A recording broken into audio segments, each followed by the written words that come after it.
یک عالم چقدر عالمی با قوت زور بوده است، بسیار حکمت ها را یک کتاب کرده همراهش میگردونده است، حکمت های عجایبه. یک روز دیگه معرکه استاده است که خیلی صحبت کرده است، پس از صحبت خسته است مثلا قرغان که جای میرفته است که کتابش گرفته است، گفته راه دوره یک نون هم در بالای کتابش مونده است. بیرون برمده است که یک رفیق شدید است، بعد با او سلام کرده است، کتاب نان قطعی در بالای همون صفحه چیزی مونده است که یا سگ همون بوی نان شنیده همون کتاب نان گرفته برفته است.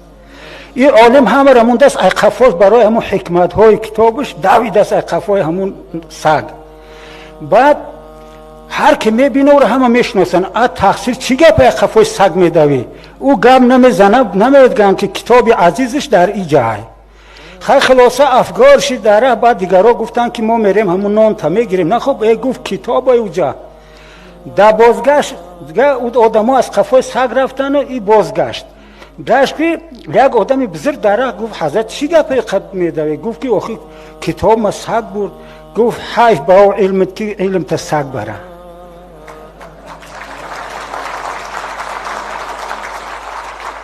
حیف به همه خیلی ملوگیه که شیطان برد در وسواس شیطان رفتی و او سگ شیطانه. برادران محترم اکنون شروع میکنم با مقصدم. برادران محترم من پیر شدگیم، همه الحمدلله بی نسبت به همه که جوانا حال آگاهن اگرچه علمی هرچی که داشته باشن، با پیری هم یک اسراری هست. با همه حیات ما همراه بزرگا گذروندم الحمدلله. همراه بزرگا حضرت ایشان عبدالرحمن جان، حضرت مولوی، تمام علما را الحمدلله که استاد ما خودم در قبر موندگی از همونجا دعا گرفتگیم. برادران من از استادم سیاست اسلام آموختگیم. سیاست اسلام چیه؟ حاضر میگن که زمین و آسمان، حق باطل، راست چپ، هر یک چیز با همراهش بغیر پروردگار که یکه و یگانه، هر چیز دوتای. مثلا من حاضر دوتام، هیچ چیز بغیر پروردگار یک تا نیست. خب اکنون ما حاضر میگیم که در تعارف همه در تمام مجلس های دولت ها حقوق بشر این چوه تنها های شریکی چیه؟ حقوق بشر میگیم این شریک داره، چرا ذکر نمینیم؟ اول حقوق الله های بعد حقوق بشر. برادرها اول حقوق الله های، چرا نمی حقوق الله رو ما و شما نمیگیریم؟ فقط حقوق بشر. بشر تا خط کشیده را حقوق داره، اوجوس حقوق نداره. مثلا من اگه سخن دراز نکنیم که حاضر با زنف میزنه، از اول اسلام که خداوند حضرت بای آدم خلق کرد تا حضرت محمد صلی الله علیه و سلم پیغمبرها فرستاد از بین ما و شما انسان. اگه من همه اخیروش بگم با قیاس کنه با تمام پیغمبرها، با حضرت محمد صلی الله علیه و سلم قرآن نازل کرد. مشرکا اگه کوتاهش بگم که وقت کمه، مشرکا می اومدن میگفتن که ای محمد، رسولش نمیگفتن ای محمد انا همه جای قرآن دیگرگون که ما ایمان میاریم. حضرت محمد صلی الله علیه و سلم میگفتن که هذا لیس من عند هذا من عند الله، میگو ای جانب من نیست که دیگرگونش کنیم، یا طرف خدا من حق ندارم. خلاصش بگم که پیغمبر صلی الله علیه و سلم از جهان رفت به اجازت خدا، تا خدا منسوخ نمیکرد یگان آیت، پیغمبر یگان آیت حقی منسوخ کردن نداشت، از پیش خود حق نداشت. ایره حقوق الله میگن. اومد در صحابه ها خورد، پیغمبر از جهان رفت، این حقوق در صحابه ها خورد. با حقوق صحابه ها مشکل تر شد، برای که هم حقوق قرآن هم حقوق حدیث های پیغمبر صلی الله علیه و سلم.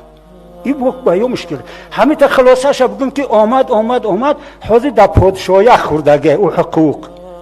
خب پادشاه تا کجا را حقوق داره؟ حقوق بشر تا کجا را؟ او در حقوق خدا دخالت حق داره یا نه؟ پیغمبر نداشت. بشر حقوق داره که در قانون مثلا خدا را پایمال کنه یا یگان دیگرگون کنه؟ بشر حق داره؟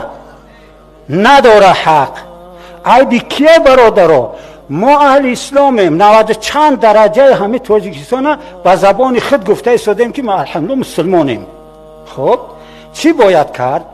مثلا اینا شخصا من خدمت مثال بیارم حقوق بشر تا کجا را های من حاضر به همه مستفیدیم دولت پویست کرد که 3 سال 2 سال خدمت میره سرخم میگیرمش میرم بگه خونه در دولت در کاره خوب میگم بگیرش این حقوق بشر حقوق داره خب اطیع الله و اطیع الرسول و اول الامر منکم ما دام امره فی طبق الاسلام اطاعت کنه خدا و رسول اول الامر تونه مادامی که امرش طبق اسلام باشه ای مسلمان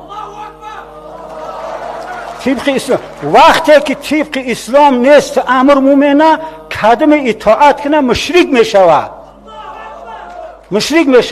پیشم خدا را همه میشناختن مشرک هم خدا را میشناختن لیکن اطاعتی ما سرخم میشن سجده میکردن همون خدایانشون برای که مشرکشون میگفتن برادرها وگرنه او هم خدا را میشناختن مشکلشون خدا را یاد میکردن با حقوق ما اینا مثلا بگه که ماشین در کار ما خونه در کار ما خب چی زندگی دارید ما مرحمت خودت ارمیه برای خوب میخیز میرم یکی بگه نماز نخون روزه نگی مسجد نره درس نگو یا حقوق بشر نیستن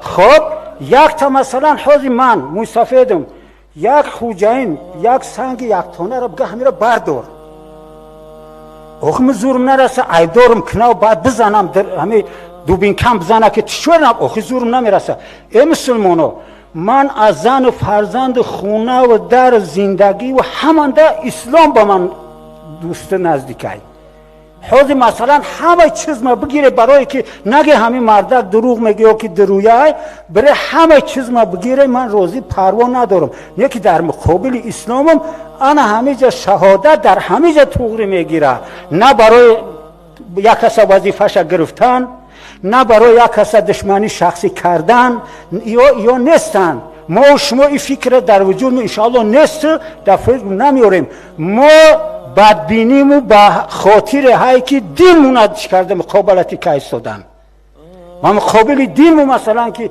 چی کرده ایستادن فرزندامو مسجد نره هر روز در مسجد اکثر وقت خطیبا میگن که فرزندا از راه بره شدن مکتب و مکتب جنگ داره بعد یه روز نشد آخی جمعه در سرم پیچون خیستم گفتم هموی نصیحت مینی در کجوان 4 مصفیده در اینجا جوانو رو آخی نصیحت کنه در از راه بد بگردن برای همین برادران محترم اگه زنگ هم زد که اخیرون استفاده نتیار میکنیم انشاءالله از شما خواهش میکنم من یک همچنین مستفید ما و شما چیزی عداوت به هیچ که انشاءالله نداریم نکنیم برای وظیفه فکر نکنه فقط مقابلتی چیزی که باشه با جان مقطعی با همه در مقابل که کدمه با مقابل دین مو زید میبرویه و قانونهای میبرویان که گویا که ما را عیبدار مینن اخی ما مسلمانیم چی منا از دین به مقصد میفرمی که مسجد نره این ظلم نیست حق من ظلم نیست همین در حق من